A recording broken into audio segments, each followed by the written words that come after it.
Current అఫైర్స్లో science and technology, arts, sports వంటి అంశాలు అత్యంత ప్రధానమైనవి. నేడు ప్రపంచగతిని వేగంగా మార్చడంలో సైన్స్ అండ్ టెక్నాలజీ కీలక పాత్ర పోషిస్తోంది.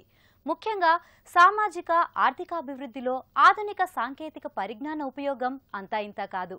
ఈ నేపథ్యంలో కరెంట్ అఫైర్స్లో కీలక భాగమైన సైన్స్ అండ్ టెక్నాలజీ అంశంపై అభ్యర్థులు ఎలా సిద్ధం కావాలో ఇవాల్టి యువ విజయీభవలో తెలుసుకుందాం.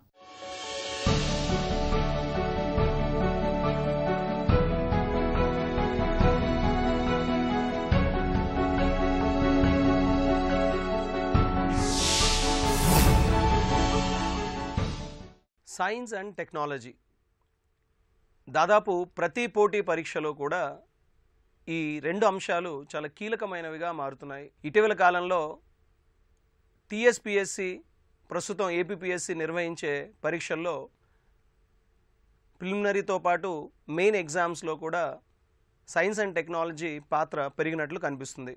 అభ్యర్థులు తాము చదివేటప్పుడు ఈ రెండింటి అంశాలపై ప్రత్యేక దృష్టి సారించాల్సినటువంటి అవసరం ఎంతైనా ఉంది. ప్రకృతి పరిశీలన ద్వారా మనిషి ఆర్జించే విజ్ఞానాన్ని సైన్స్ అంటారు. అలాంటి సైన్స్ సూత్రాలను ఆధారంగా చేసుకొని మనిషి శ్రేయస్సు కొరకు అభివృద్ధి చేసే పరికరం, ప్రక్రియను టెక్నాలజీ అంటారు. కనుక సమకాలీన దృక్పథాన్ని అవలంబిస్తూ అభ్యర్థులు గత కొన్నేళ్లుగా మన జీవన విధానంలో చాలా పెను మార్పులు తీసుకొస్తున్నటువంటి టెక్నాలజీ అంశాలపై తమ అవగాహన పెంచుకోవాల్సినటువంటి అవసరం ఉంది. త్వరలో ఏపీపీఎస్సీ నిర్వహించబోతున్నటువంటి గ్రూప్ 2 ఎగ్జామ్లో సైన్స్ అండ్ టెక్నాలజీ నుండి దాదాపుగా అభ్యర్థులు ప్రిలిమినరీ ఎగ్జామ్ క్లియర్ చేసే స్థాయికి ఉపయోగపడే క్వశ్చన్స్ అడిగే అవకాశం ఉంది. కనుక అభ్యర్థులందరూ కూడా ఈ అంశాన్ని విస్మరించకూడదు. మొదటిసారిగా గ్రూప్ 2 ఎగ్జామ్లో ప్రిలిమినరీ భాగాన్ని ఇవ్వడం ద్వారా దాదాపు అభ్యర్థులు 150 ప్రశ్నలకు 105 ప్రశ్నలు కరెక్ట్గా సమాధానం ఇస్తే తప్ప ప్రిలిమ్స్ క్లియర్ కాని పరిస్థితి ఉంది. అందుకని అభ్యర్థులు ఏ అంశాన్ని విస్మరించకుండా ముఖ్యంగా సైన్స్ అండ్ టెక్నాలజీ ఏరియాలో కష్టపడి చదివితే ఖచ్చితంగా ప్రిలిమ్స్ క్లియర్ అయ్యే అవకాశం ఉంటుంది. ప్రస్తుతం ఈ సైన్స్ అండ్ టెక్నాలజీ ఈ ఎగ్జామ్స్ దృష్ట్యా చాలా ప్రాధాన్యత సంతరించుకుంది కదా. ఇటువంటి సైన్స్ అండ్ టెక్నాలజీ ప్రత్యేకతలో అభ్యర్థులు ఏ ఏ అంశాలపై దృష్టి పెట్టాలి? అసలు సైన్స్ అండ్ టెక్నాలజీ నుంచి ఎటువంటి అంశాలు వస్తాయి? సైన్స్ అండ్ టెక్నాలజీ అన్నప్పుడు అభ్యర్థులు తెలుసుకోవాల్సినటువంటి ముఖ్యమైన విషయం అందులో వచ్చే టాపిక్స్. బేసిక్గా తీసుకున్నట్టయితే సైన్స్ అండ్ టెక్నాలజీలో ప్రశ్నలు ఏ అంశాల మీద ఎక్కువగా వస్తాయనే దాన్ని మాత్రమే దృష్టిలో పెట్టుకొని చదవడం కన్నా సైన్స్ అండ్ టెక్నాలజీ వచ్చే అన్ని ఏరియాస్ మీద అవగాహన ఉండడం చాలా అవసరం.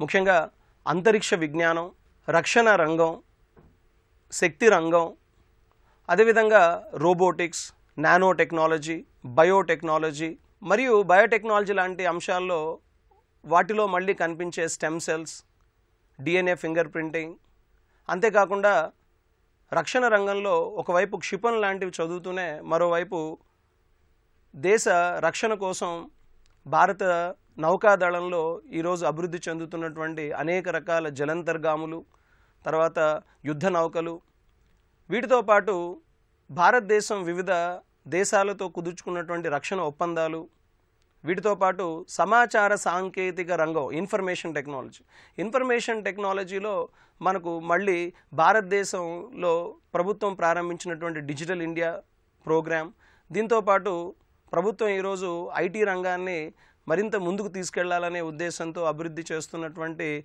టెక్నాలజీ మిషన్స్ అనే కార్యక్రమాలపై దృష్టి సారించాల్సి ఉంటుంది. ఇన్ని అంశాల్లో అభ్యర్థులు మరీ ఎక్కువగా దృష్టి సారించిన అంశాలు ఏమిటి? అంటే టాపిక్స్లో మళ్ళీ ప్రయారిటీ టాపిక్స్ అనేటివి ఏమైనా ఉంటాయా? ఖచ్చితంగా. ఎందుకంటే గత ప్రశ్నపత్రాలు మనం చూసినట్లయితే ఎస్ఎన్టీలో చాలా ఏరియాస్ ఉన్నప్పటికీ కూడా ఉదాహరణకు ఇటీవల టీఎస్పీఎస్సీలో భాగంగా గ్రూప్ 2 ఎగ్జామ్ ఒకటి జరిగింది. అందులో జనరల్ స్టడీస్ పేపర్లో సైన్స్ అండ్ టెక్నాలజీలో ముఖ్యంగా క్వశ్చన్స్ ఎక్కువగా వచ్చింది అంతరిక్ష రంగము, అలానే అణుశక్తి రంగము మరియు రక్షణ రంగం. దాదాపు సివిల్స్ అన్ని రాష్ట్రాల పబ్లిక్ సర్వీస్ కమిషన్ నిర్వహిస్తున్నటువంటి ఎగ్జామ్స్లో ఈ 3 అంశాల నుంచి ఎక్కువగా క్వశ్చన్స్ రావడం మనకు కనిపిస్తుంది. ఈ ఏరియాస్ అభ్యర్థి ఎట్టి పరిస్థితుల్లోనూ విస్మరించకూడదు.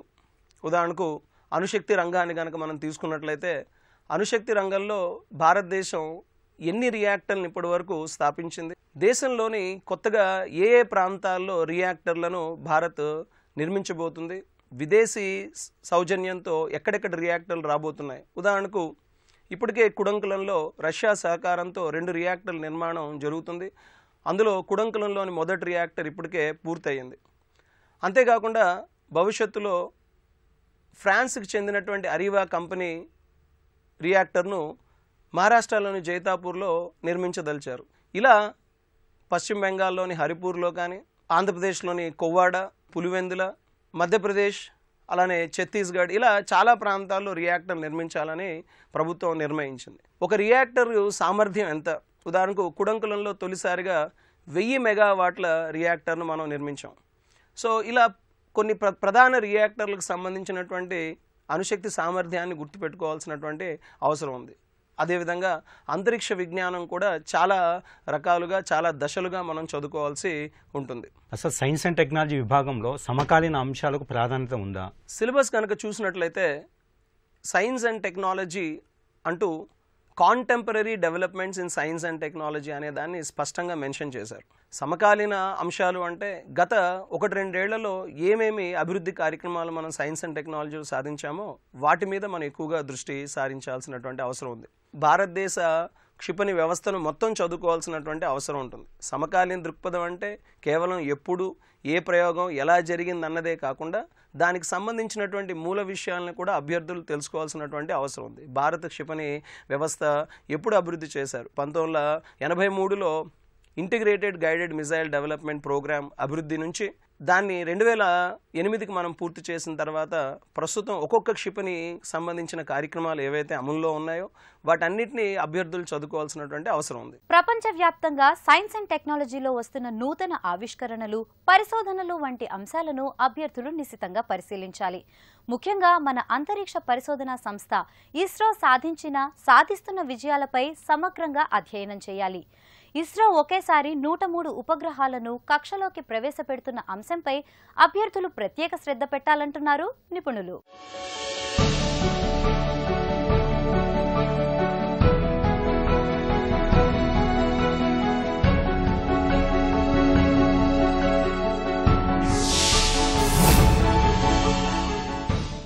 ప్రస్తుతం అంతరిక్ష విజ్ఞానం భారతదేశంలో ఎంతో అభివృద్ధి చెందింది. ఈ అంతరిక్ష విజ్ఞానానికి సంబంధించి ఎన్నో విస్తృతమైన అంశాలు ఉన్నాయి. ఇటువంటి అంశాల్లో అంతరిక్ష విజ్ఞానం గురించి ఎటువంటి ప్రశ్నలు వచ్చే అవకాశం ఉంది? అంతరిక్షం అనేది నిజంగా ఇప్పుడు భారతదేశంలో అన్ని రకాల సాంకేతిక అంశాలలో మనం పరిగణలో తీసుకున్నట్టయితే అంతరిక్ష రంగంలో మనం అద్భుతమైనటువంటి విజయాలను సాధిస్తున్నాం. అభ్యర్థులందరూ కూడా తెలిసిన మరొక విషయం ఏంటంటే ఫిబ్రవరి 15వ తారీఖున ఇస్రో ఒకేసారి PSLV C-37 ద్వారా 103 ఉపగ్రహాలను ప్రయోగించనుంది.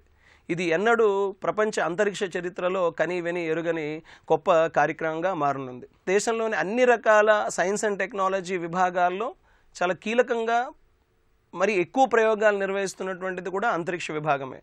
కనుక ఎగ్జామ్లో అంతరిక్ష టెక్నాలజీ మీద క్వశ్చన్స్ రావడం అనేది సహజమే.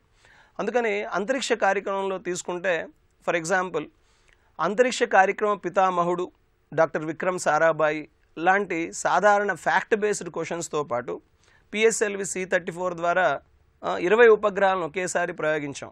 అందులో భారత ఉపగ్రహాలు ఏవి, విదేశీ ఉపగ్రహాలు ఏవి, ఇలా ప్రతిసారి కూడా అభ్యర్థులు అంతరిక్ష కార్యక్రమం చదివేటప్పుడు ప్రయోగించిన ఉపగ్రహం ఏది, అది భారత్కు చెందినదా, విదేశీ ఉపగ్రహమా, ఒకవేళ భారతదేశ ఉపగ్రహం అయితే ఒక్కొక్కసారి బరువు మీద కూడా క్వశ్చన్స్ వచ్చినటువంటి సందర్భాలు మనకు కనిపిస్తాయి. కార్టోసాట్ 2C బరువు 727.5 కిలోలు. అంటే ఇలా బరువును తేదీని కూడా గుర్తుపెట్టుకోవాల్సిన అవసరం ఉంటుందా అంటే కొన్ని సందర్భాల్లో అవసరం ఉంటుంది. కాబట్టి సో అభ్యర్థులు ఉపగ్రహ బరువు, ఉపగ్రహాన్ని ప్రయోగించినటువంటి నౌక, దాంతోపాటు ఏ విదేశీ ఉపగ్రహాలను భారత్ ప్రయోగించింది. ఉదాహరణకు అమెరికాకు చెందిన పాత్ ఫైండర్, అలానే జపాన్కి చెందిన ప్రోయిటెరిస్, అలా దేశం ఒక విదేశీ ఉపగ్రహం భారత్ ప్రయోగించినప్పుడు ఏ దేశానికి ఏ ఉపగ్రహం చెందినది. అదేవిధంగా దేశంలో కేవలం ఇస్రోనే కాకుండా కొన్ని విశ్వవిద్యాలయాలు, ఇంజనీరింగ్ కాలేజీలు కూడా ఉపగ్రహాలను ఈరోజు నిర్మిస్తున్నాయి.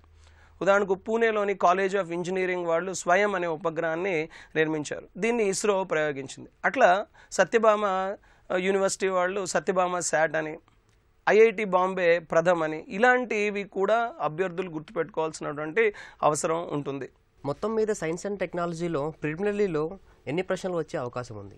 గత ప్రిలిమినరీ గ్రూప్ 1 ప్రిలిమినరీ ఎగ్జామ్ కనుక చూసినట్టయితే 150 మార్కులు గాను కట్ ఆఫ్ మార్కు 93 దాకా వచ్చింది. అంటే గత కొన్నేళ్లుగా తీసుకుంటే 73, 74 ఉన్న కట్ ఆఫ్ మార్క్ 80లోకి వచ్చి ఇప్పుడు 93లోకి వచ్చింది. పెరుగుతున్నటువంటి పోటీని దృష్టిలో పెట్టుకున్నట్లయితే మాత్రం ఖచ్చితంగా ఈసారి గ్రూప్ 2లో మొదటిసారిగా ప్రిలిమినరీ పరీక్షను పెడుతున్నారు కాబట్టి అభ్యర్థులు కూడా ఖచ్చితంగా గ్రూప్ 2 ప్రిలిమినరీ పరీక్ష పాస్ అయితేనే మెయిన్స్ పరీక్షకు అర్హులు అవుతారు. అందుకని ఇది కేవలం స్క్రీనింగ్ ఎగ్జామ్ కాబట్టి అభ్యర్థులు ఏ అంశాన్ని విస్మరించకూడదు. గ్రూప్ 2 ప్రిలిమినరీ 3 విభాగాల్లో ఇక్కడ ఇచ్చారు. అందులో సైన్స్ అండ్ టెక్నాలజీ మొదటి విభాగంలో చేర్చబడింది. అందుకని ఆ సిలబస్ని చూసినప్పుడు కనీసం 20 నుంచి 25 ప్రశ్నలు అయితే ఖచ్చితంగా వచ్చే అవకాశం ఉందన్నది అంచనా వేయవచ్చు. ఇటీవల పోటీ పరీక్షల నేపథ్యంలో సాధారణ జనరల్ స్టడీస్ విభాగంలో పాయింటర్స్ గురించి అడుగుతున్నారు. అసలు పాయింటర్స్ అంటే ఏమిటి? సైన్స్ అండ్ టెక్నాలజీ విభాగంలో వచ్చేసి పాయింటర్స్ యొక్క ప్రాధాన్యత ఉందా? ఇది సివిల్ సర్వీసెస్ పరీక్ష నుంచి మొదలుకొని దాదాపు జనరల్ స్టడీస్ సబ్జెక్ట్ కలిగిన ప్రతి పరీక్షలో కూడా అభ్యర్థులు సాధారణంగా కొన్ని నెలల తరబడి ఒక్కొక్క సందర్భంలో ఏడాది పాటు కష్టపడుతూ ఉంటారు.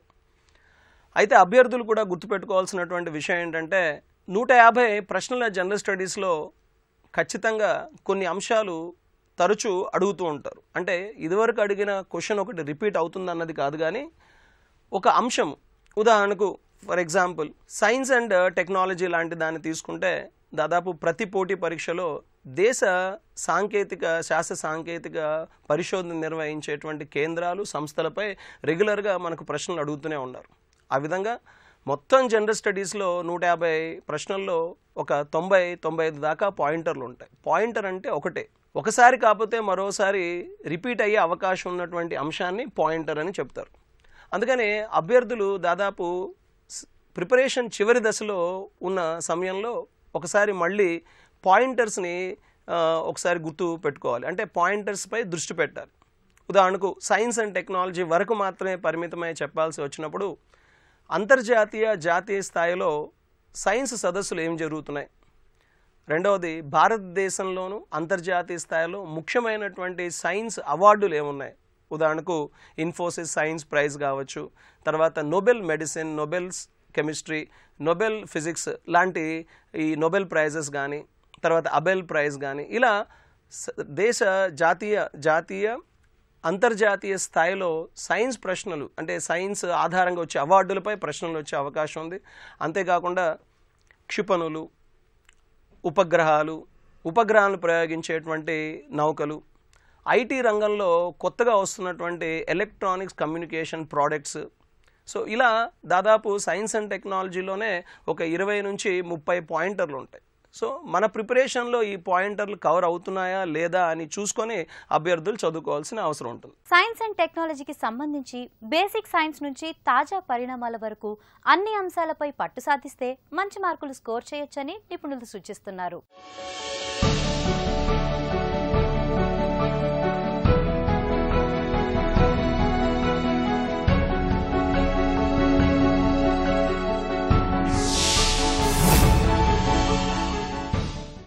బయోటెక్నాలజీ ప్రస్తుతం ఎంతో అభివృద్ధి చెందుతోంది. చాలా విస్తారమైన టాపిక్ ఇది. ఈ విస్తారమైన టాపిక్లో అభ్యర్థులు వేటి అంశాలపై దృష్టి పెట్టాలి? బయోటెక్నాలజీ అన్నప్పుడు ఇది జీవ సాంకేతిక విజ్ఞానం అంటారు. జీవులు, వాటి కణజాలాలు, వాటి జన్యువులను, వాటి అవయవాలను ఉపయోగించి మానవాళి శ్రేయస్సు కోసం అభివృద్ధి చేసే అనేక ప్రక్రియలను, అలానే పరికరాలను బయోటెక్నాలజీ అని అంటారు. అయితే బయోటెక్నాలజీ అన్నప్పుడు భారత్ కూడా ఈ రంగంలో చాలా ముందుకు దూసుకెళ్తుంది. ముఖ్యంగా భారత బయోటెక్నాలజీ రంగంలో టీకాలు, బయోసిమిలర్స్, జెనరిక్ మెడిసిన్స్, వీటిని భారతదేశం బాగా అభివృద్ధి చేస్తుంది. అందుకని అభ్యర్థులు బయోటెక్నాలజీ అనగానే మళ్ళీ సాంప్రదాయ బయోటెక్నాలజీ మీద మాత్రమే దృష్టి పెట్టి చదవకుండా బయోటెక్నాలజీ రంగంలో ఏం అభివృద్ధి జరుగుతుందన్న దాన్ని దృష్టి పెట్టాలి. ఉదాహరణకు భారతదేశంలో బయోసిమిలర్స్ రంగంలో బాగా ముందున్నటువంటి కంపెనీల్లో ఒకటి బయోకాన్. ప్రైవేట్ రంగంలోనూ అలానే ప్రభుత్వ రంగంలోనూ ఎటువంటి ప్రోడక్ట్స్ వచ్చాయి. ఉదాహరణకు రోటా వ్యాక్సిన్ అనేది భారత్ ఈరోజు అభివృద్ధి చేయగలిగింది. చాలా తక్కువ ధరకి ప్రజలకు అందరికీ అందుబాటులో ఉండే విధంగా రోటా వ్యాక్సిన్ అభివృద్ధి చేయడం జరిగింది. అలానే ప్రభుత్వ ప్రైవేట్ భాగస్వామ్యంతో జపనీస్ ఎన్సెఫలైటిస్ కావాల్సినటువంటి జెన్వాక్ అనే ఒక వ్యాక్సిన్ కూడా తయారు చేశారు. దీంతో పాటు డిఎన్ఏ ఫింగర్ ప్రింటింగ్ వినియోగం భారత్లో పెరుగుతోంది. అసలు డిఎన్ఏ ఫింగర్ ప్రింటింగ్ ఏమిటి, దాన్ని ఎవరు కనిపెట్టారు, ఎలా దాన్ని వినియోగిస్తారు, అందులో వచ్చే చిన్న చిన్న టెక్నాలజీలు ఎలా ఉంటాయి, దేనికి డిఎన్ఏ ఫింగర్ ప్రింటింగ్ను ఉపయోగిస్తారు, బయో ఇన్ఫర్మాటిక్స్, అంతేకాకుండా వ్యవసాయ రంగంలో జీవ ఎరువులు, జీవ క్రిమి సంహారకాలు, పర్యావరణ రంగంలో పర్యావరణ కాలుష్య నిర్మూలన కొరకు ఈరోజు మనం ఎన్నో బ్యాక్టీరియా మిశ్రమాలను ఉపయోగిస్తున్నాం. దీన్నే బయో రెమిడియేషన్ అంటారు. కనుక అభ్యర్థులు ఇలాంటి వాటిని బాగా దృష్టిలో పెట్టుకొని చదవాలి. బయోటెక్నాలజీ ద్వారా ఏం సాధిస్తోంది భారత్, ఇటీవల కాలంలో వచ్చిన ప్రోడక్ట్స్ ఏమిటి అనే దాని మీద దృష్టి సారించి చదవాల్సిన అవసరం ఉంటుంది. సార్, నూతన టెక్నాలజీలు అంటే ఏమిటి? ఉన్న సైన్స్ అండ్ టెక్నాలజీ రంగాల్లో కొత్తగా మనం ఎప్పుడైతే కొత్త ప్రోడక్ట్స్ తారసపడుతూ ఉంటామో, సో వాటి మీద సాధారణంగా కన్వెన్షనల్ టెక్నాలజీస్ చదువుకున్నటువంటి వారు ఆ కొత్త టెక్నాలజీలపై దృష్టి సారించలేకపోవచ్చు. కనుక అభ్యర్థులు ఏంటంటే కొత్త టెక్నాలజీ, సైన్స్ అండ్ టెక్నాలజీలో మళ్ళీ నూతన అంశాల మీద దృష్టి పెట్టాలి. ఉదాహరణకు ఇటీవల కాలంలో నానో టెక్నాలజీ అనే పదం బాగా ఎక్కువగా కనిపిస్తోంది.